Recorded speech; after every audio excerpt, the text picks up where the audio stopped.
Bueno, hola rapaces e rapazas, continuamos xa coa seguinte parte do bloque 11 do franquismo. Nesta parte o que imos facer é analizar un pouco a traxectoria económica que experimentou o franquismo dende a súa aparición ata 1975. É unha traxectoria que temos que vincular tamén á súa traxectoria política porque en algúns aspectos está directamente ligado.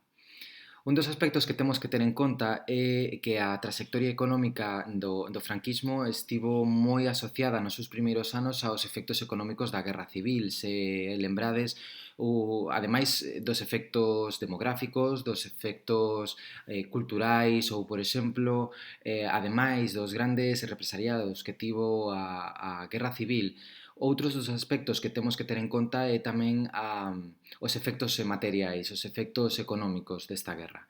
Se lembrades algúns dos datos, por exemplo, que o 8% das construccións desapareceron ou foron danadas, un 40% da rede ferroviaria quedou destruída, máis do 30% da produción industrial desaparece, máis do 20% da produción agraria e case un 25% da riqueza e un 30% do PIB per cápita.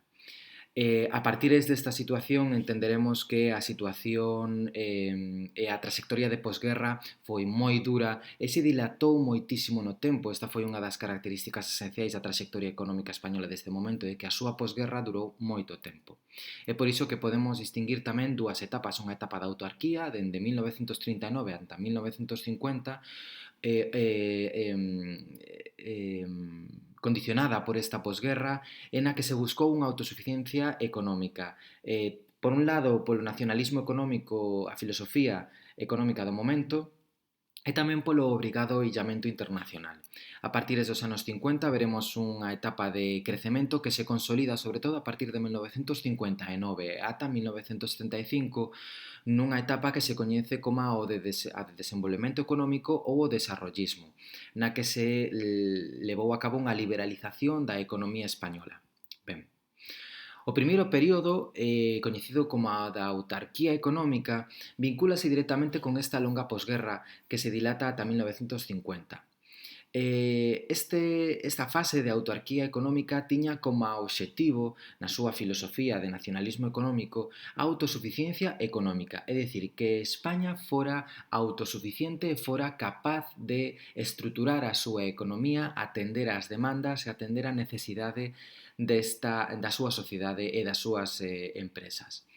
Impulsando deste xeito a produción interior e dificultando tamén as importacións, limitando o máximo posible os intercambios comerciais, tanto para que non saíran cara ao exterior a produción española como tamén para que non entrara a produción estranxeira, obrigando no mercado a que os produtos españois tiveran unha maior demanda.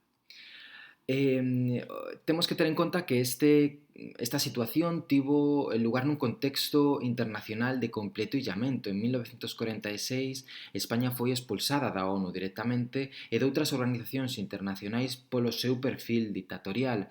De feito, o tema de España foi tratado en diferentes momentos en reunións da Organización das Nacións Unidas e por parte de algúns países incluso se chegou a plantexar a intervención directa ou indirecta en España para que caera o réxime. Finalmente primou a opción do illamento e da non relación coa España franquista deste momento. Tamén a ONU recomendou aos seus membros que romperan relacións diplomáticas con Madrid. A resposta de España, a resposta de Franco do momento foi unha manifestación masiva en 1946 dando unha mostra visible pola súa parte do apoio que supostamente tiña o caudillo nese momento e tamén rexeitando esta medida internacional de illamento cara a España.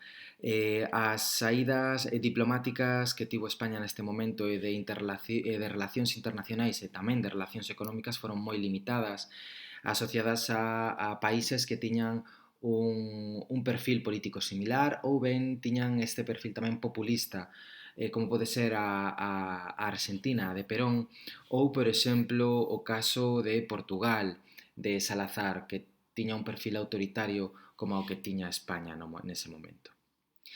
Imos analizar a partir de aquí como se xestionou o ámbito agrario, o ámbito industrial e tamén o ámbito comercial e o ámbito dos transportes. En xeral o que hubo unha intención de controlar a economía, de buscar a autosuficiencia, o que levou na maior parte dos casos a un profundo fracaso. En xeral, dende un punto de vista da agricultura, houve un descenso da produción agraria asociado non soamente a un sistema agrario pouco productivo, propio tecnificado, senón tamén pola falta de abonos. Isto levou a diferentes problemas. En primeiro lugar, se nos descendemos a nosa produción, temos un problema de abastecemento de mercados e asociado a isto hai un aumento de prezos nos produtos. De feito, neste momento, a economía española deu un paso atrás e recuperouse a economía de subsistencia e tamén o troco. Realmente, en moitos casos, en moitas rexións, se producía para consumir, non se producía para xerar riqueza. E, por outro lado, isto deu lugar a unha situación de fame e de miseria que caracterizou boa parte da posguerra de España. Cales foron as iniciativas do réxime neste momento? Bueno, primeiro, a intervención na produción agrícola mediante o Servizo Nacional do Trigo, de tal xeito que se obrigaba a destinar a produción por parte dos agricultores, sobre todo a produción cerealera, cara aos mercados e, ademais, cuns prezos regulados. E, ademais, se crearon as coñecidas como as cartillas de racionamento.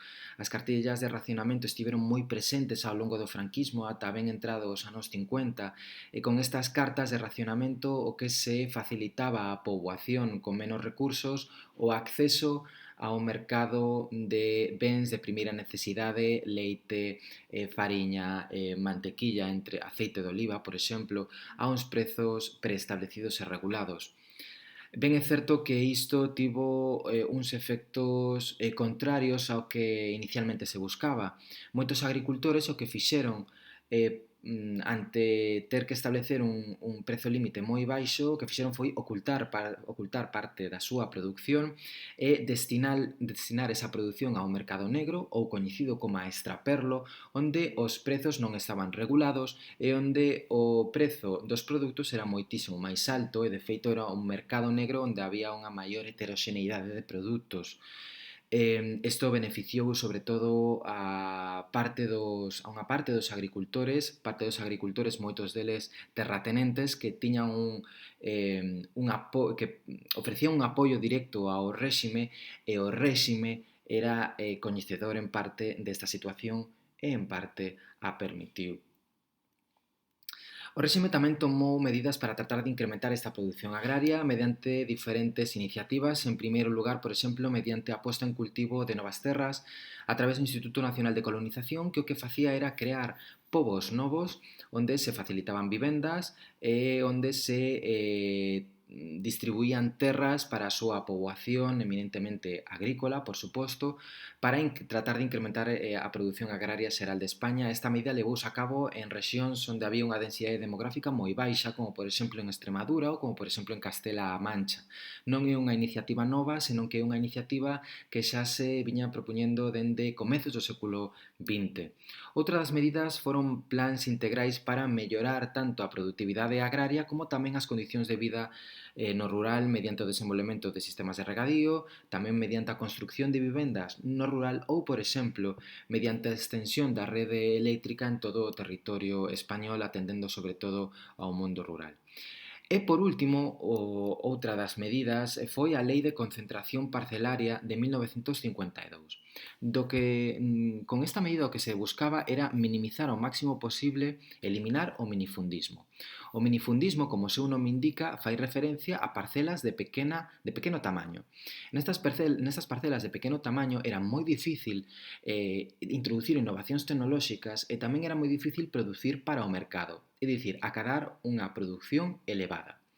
De tal xeito que o que se fixo foi introducir a concentración parcelaria, de tal xeito que os diferentes propietarios de diferentes parcelas que estaban ubicados en diferentes espazos o que facían era ir cedendo parcelas para unificar unha maior, de tal xeito que a súa propiedade que antes estaba diseminada pasaba a estar concentrada nun só espazo. incrementando o tamaño medio da parcela e, polo tanto, permitindo incrementar a productividade, a produción e tamén a introdución de innovacións tecnolóxicas.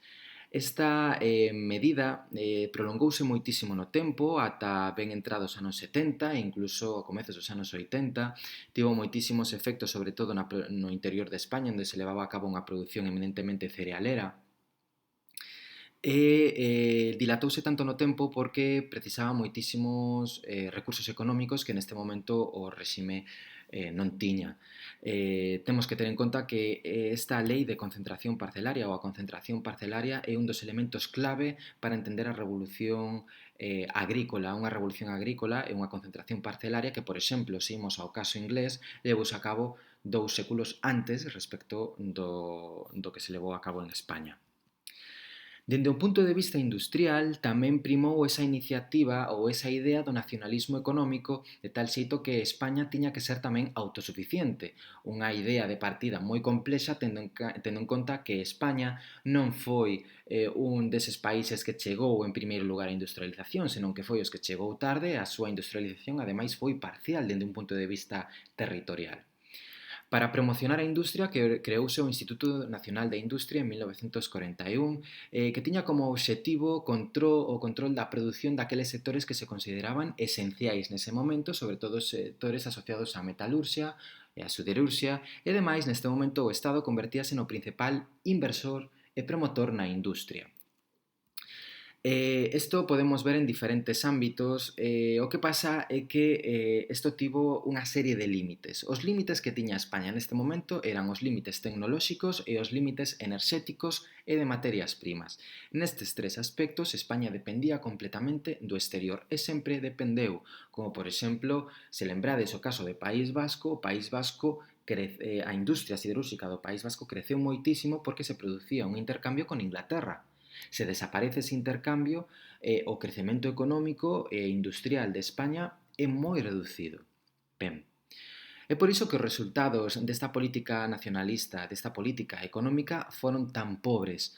Tratouse de solventar, por exemplo, o desfase enerxético, a dependencia enerxética exterior, mediante a construcción masiva de presas co fin de xerar enerxía hidroeléctrica, pero todo isto ten un límite. España non se caracteriza por ter un elevado número de ríos, sobre todo na súa rexión mediterránea, ademais con un caudal moi irregular, non se xera enerxía dun xeito regular ao longo de todo o ano, polo tanto xerou moitísimos problemas asociados á propia estrutura económica de España dependente do exterior. O mesmo tivo lugar na política dos transportes e do comercio. Levouse a cabo unha nacionalización destes sectores. Esta política intervencionista, por exemplo, no que respecta ao mundo dos transportes, veuse perfectamente mediante a creación en 1941 de Renfe, da Rede Nacional de Ferrocarrís Españois, que se encargou de xestionar todos os transportes ferroviarios de vía ancha. En ningún caso isto supuxo ningunha modernización do sector, ni tampouco ningunha transformación estrutural, de tal xeito que a rede española seguiu sendo eminentemente radial. Temos un centro ben conectado e unha periferia desconectada, e no caso de estar conectada, está conectada mediante o FEBE, é dicir, mediante el trens de liña estreita cunha menor capacidade de arrastre. O comercio tamén estivo moi intervido e moi controlado polo Estado. O comercio exterior mediante un sistema de licencias ou mediante acordos bilaterais de tal xeito que os intercambios entre diferentes países estivo moi controlado e moi limitado, en parte tamén porque España estaba illada internacionalmente. E por outro lado tamén o comercio interior estivo moi controlado mediante a Comisaría de Abastecementos e Transportes que controlaban os intercambios que se realizaban entre diferentes rexións, limitando tamén os intercambios comerciais dentro de España. Esta situación levou a unha situación moi difícil, a unha conxuntura económica moi difícil a finais dos anos 40. De feito, o réxime estivo a piques de chegar a unha parálise económica e tamén estivo a piques de desaparecer o réxime por falta de apoios internos e ao mesmo tempo por esta situación de crise económica e de falta de despegue económico. E como veremos despois, cando vexamos a trayectoria da oposición, a finais dos anos 40, a oposición fíxose moi forte porque era o momento no que o réxime estivo a piques de desaparecer. O que pasa é que ao longo dos anos 50 a conxuntura económica cambia e, de súpeto, a economía española comezou a amosar algúns síntomas de crecemento e de recuperación económica dando fin a esta etapa de posguerra. Que factores explican este crecemento económico? Bueno, en primeiro lugar, unha recuperación dos niveis de produción previos á guerra da produción agrícola, refírome. En segundo lugar, deuse un inicio da recuperación demográfica. Estamos dentro das etapas da trayectoria demográfica, na transición demográfica, un momento no que se produce un aumento da natalidade, un mantemento dunha natalidade relativamente alta, por riba do 20 por mil, e unha reducción drástica da mortalidade, o que permitiu un crecemento demográfico elevado, de tal xeito que o número de fillos por muller incrementouse en España. E outro elemento que temos que ter en conta é a Guerra Fría. A Guerra Fría, se os lembrades, é unha situación internacional que se inicia en 1947, despois da Segunda Guerra Mundial, e se dilata ata 1989 e ata comezos dos anos 90, na que o mundo configúrase dun xeito bipolar, dual, onde por un lado temos o mundo comunista liderado pola Unión Soviética e por outro lado temos o mundo capitalista liderado polos Estados Unidos, dous modelos sociais, dous modelos políticos, dous modelos económicos completamente diferentes e que tiveron diferentes conflitos ao longo desta época. España, neste contexto, se presentaba como un posible aliado no mundo capitalista. Por que? Se lembrades, unha das máximas do franquismo, sobre todo dende a súa sublevación, foi o seu carácter anticomunista. Así naceu a sublevación ante unha posible revolución comunista na Segunda República. Unha das explicacións que eles aducían era que eles tiñan que limitar esa revolución comunista e acabar co comunismo en España. E por iso que é un das súas características intrínsecas ao franquismo español.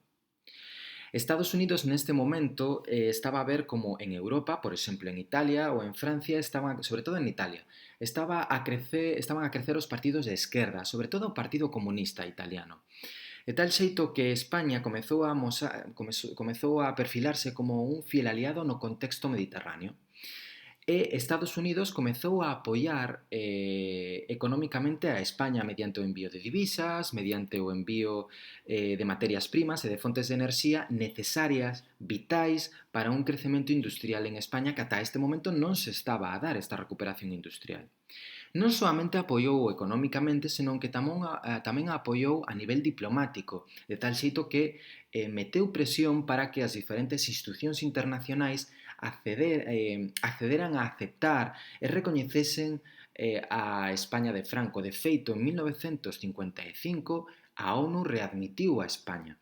Este foi o definitivo pulo político para a España franquista nun momento que estaba a piques de caer nunha fonda crise que xa estaba económica, pero nunha profunda crise tamén política, e definitivamente isto a salvou. Este apoio económico, este apoio político de Estados Unidos quedou moi ben representada na visita do presidente Eisenhower en 1959. Temos que ter en conta que este apoio económico e este apoio político non se fixo a cambio de nada. España tivo que ceder territorios para a realización de operacións militares e para a creación de bases navais estadounidenses que son a día de hoxe xestionados polo exército estadounidense. Un exemplo temos en Andalucía na base militar de Rota que serve como unha das principais bases militares que ten Estados Unidos no Mediterráneo. Este apoio económico este apoio tamén diplomático permitiu o acceso de España a diferentes organismos internacionais como o Fondo Monetario Internacional ou como, por exemplo, o Banco Mundial.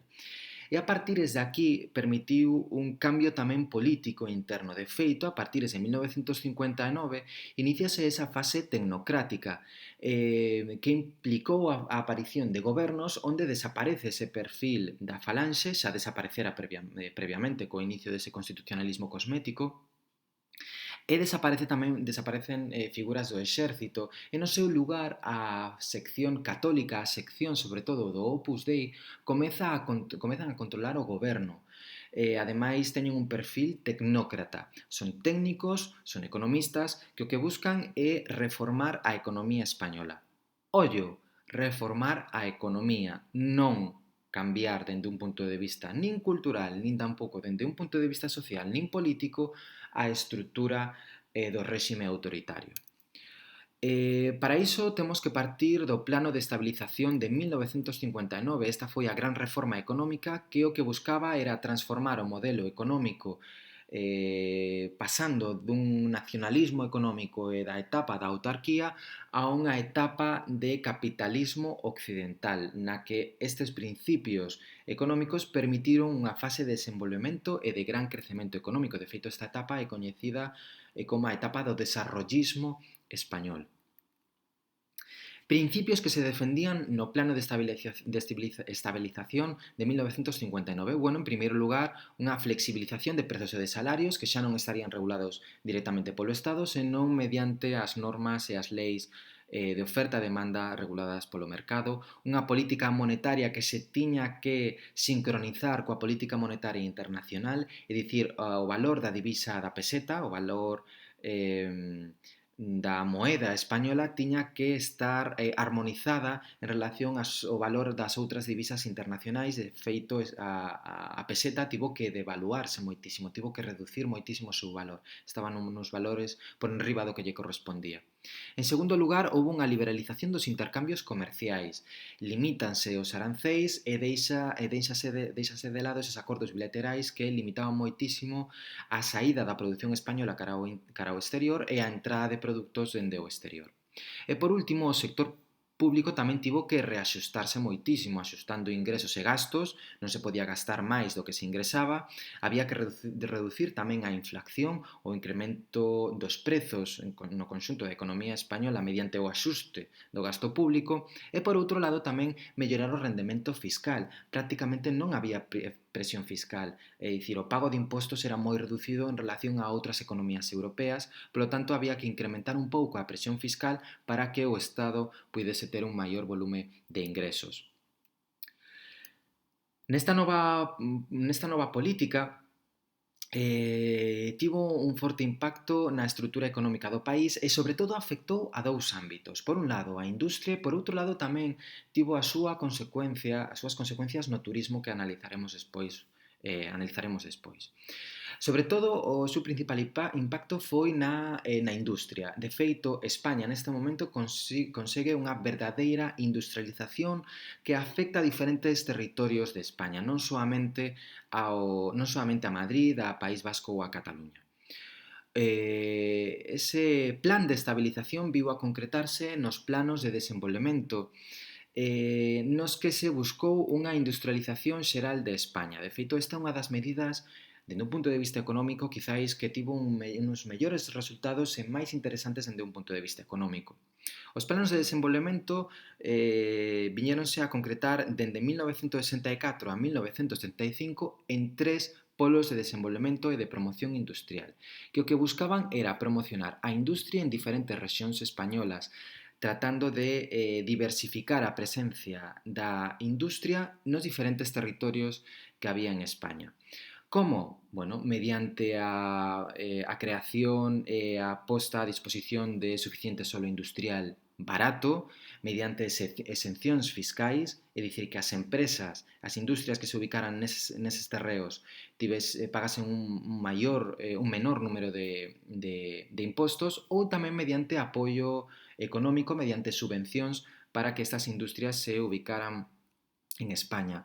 Un exemplo disto podemos ter no caso de Vigo, da zona franca de Vigo. Zona franca non se relaciona con Franco, zona franca quere dicir unha zona que está libre de impostos. Realmente a chegada de Citroën produciuse un pouco tempo antes do plan de estabilización, pero o plan de estabilización e os polos de desenvolvemento permitiron que a zona franca de Vigo permitiu que obtivera un maior número de beneficios fiscais, tamén permitiu o acceso a solo industrial de tal xeito que se conseguiu crear e consolidar unha cidade industrial como a Vigo que ata ese momento non daba saído do mundo do pesqueiro e do mundo do mar, de tal xito que se conseguiu vertebrar unha economía industrializada nunha rexión, nunha zona que estaba fora das rexións industriais tradicionais.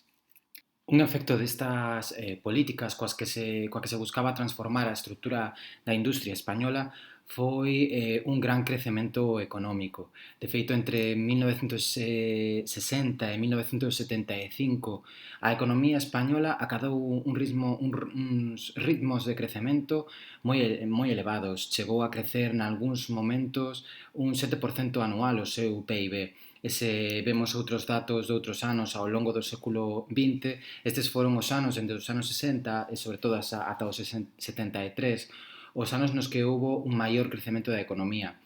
Nos últimos anos, nos que a economía española creceu moito entre o ano 2000 e o 2007, nunca chegou a este ritmo, estivo sempre entre o 3 e o 4%, o cal a día de hoxe, sobre todo no contexto europeo, é unha taxa moi elevada. Ben, cales foron os piares do crecemento da economía española? En primeiro lugar, a chegada de capitais estranxeiros, a chegada de diferentes multinacionais que decidiron trasladar as súas fábricas, os seus centros de produción a España por diferentes motivos. En primeiro lugar, porque a reducción de custes de produción era evidente. Primeiro, porque os salarios eran máis baixos e tamén polo apoio que deu o Estado a estas empresas, ben a través de solo industrial moi barato ou mediante reducións fiscais. Por outro lado, tamén outra cousa que temos que ter en conta é que neste momento en España a conflitividade social, a conflitividade do movemento obreiro era prácticamente inexistente. Recordade que todos os obreiros están obrigatoriamente asociados a un sindicato único, un sindicato vertical, e polo tanto ese movemento obreiro, esa conflictividade previa que víamos nos anos 30 ou, por exemplo, ao longo do século XIX desapareceu neste momento e isto facía moi atractiva a España para as multinacionais europeas. Por outro lado, temos a emigración. A emigración o que supuxo foi unha relaxación da presión demográfica. Por un lado, reduciuse o paro, porque sí que é certo que nestes anos chegouse a un paro moi reducido, a pesar de atoparnos nunha situación de gran crecemento demográfico, pero é que o réxime o que fixo foi facilitar a saída desta poboación a diferentes puntos de Europa, unha Europa xa de sobra reconstruída e con un ritmo de crecemento moi importante que demandaba man de obra. Outro elemento que temos que ter en conta desta emigración é que estes emigrantes enviaban unhas cuantiosas remesas cara ás familias que quedaban en España, o que permitía ter un acceso casi constante a diñeiro líquido e, polo tanto, supuxo un aumento do consumo en España. E, por último, outro elemento que temos que ter en conta é que os ingresos vinculados ao turismo internacional foron moi importantes. E a partir deste momento, sobre todo dende comezos dos anos 60, cando España comeza a converterse nunha das potencias turísticas máis importantes de toda Europa. Por diferentes motivos, algúns están relacionados co que anteriormente dicíamos sobre o feito de que é un destino moi barato, pero por outro lado temos que engadir tamén a paz social, a alta seguridade que ofrecía España e, sobre todo, as condicións naturais e climatolóxicas que ofrecía tanto o litoral mediterráneo como os arquipélagos, dando lugar a un tipo de turismo de sol e praia que é un turismo relativamente barato. Un dos grandes efectos deste crecemento económico é un efecto que temos que ter moi en conta é a aparición por primeira vez na sociedade española dunha consolidación da clase media. Unha clase media que cada vez acada un maior poder económico, un maior nivel de benestar e ao mesmo tempo que crece dende un punto de vista cuantitativo. É dicir, que unha gran parte da poboación española conseguiu acadar a condición de clase media. un perfil que se asocia sobre todo con familias traballadoras fundamentalmente ubicadas no mundo urbano. Por último, temos que ter en conta que este desenvolvemento económico tamén tivo os seus límites. Un dos límites xa o mencionamos previamente. O crecemento foi posible en parte porque parte da sociedade española tivo que sacrificarse e saír cara ao exterior, cara a Europa e emigrar, polo tanto, xa que non había traballo para toda esa poboación que estaba a crecer como a consecuencia da transición demográfica. En segundo lugar, outro dos elementos moi destacables e moi importantes foi o gran impacto medioambiental que trouxo como consecuencia tanto a actividade industrial como a actividade do turismo, así como tamén a construcción. Non houbo unha valoración ambiental previa e non houbo unha ordenación urbana previamente organizada ou careceuse desta, de tal xeito que o dano en moitos casos foi irreversible, moi visible sobre todo no caso do litoral mediterráneo ou, por exemplo, no caso dos arquipélagos. Aquí vos puxen o exemplo de Murcia, da Manga do Mar Menor, unha das rexións máis danadas dende un punto de vista medioambiental.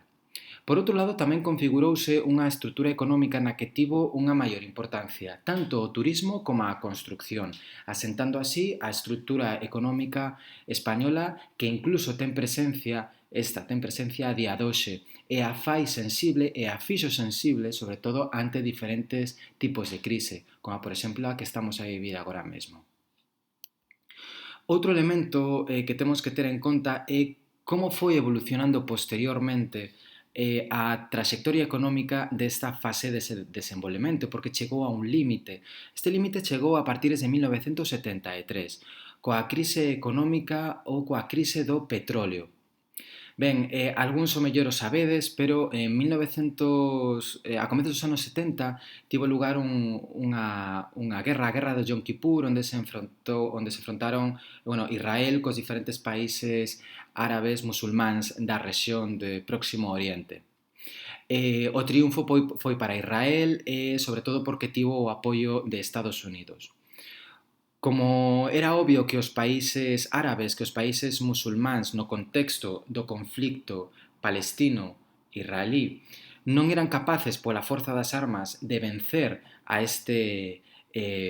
ao seu inimigo, o trataron de vencer mediante a guerra comercial, mediante a guerra económica.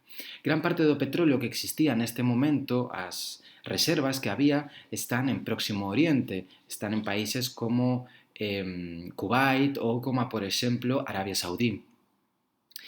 Estes países o que fixeron foi incrementar enormemente o prezo do crudo, de tal xeito que impactou negativamente nas economías de todo o mundo, xerando unha crise que trouxo como consecuencia unha serie de cambios económicos de gran calado.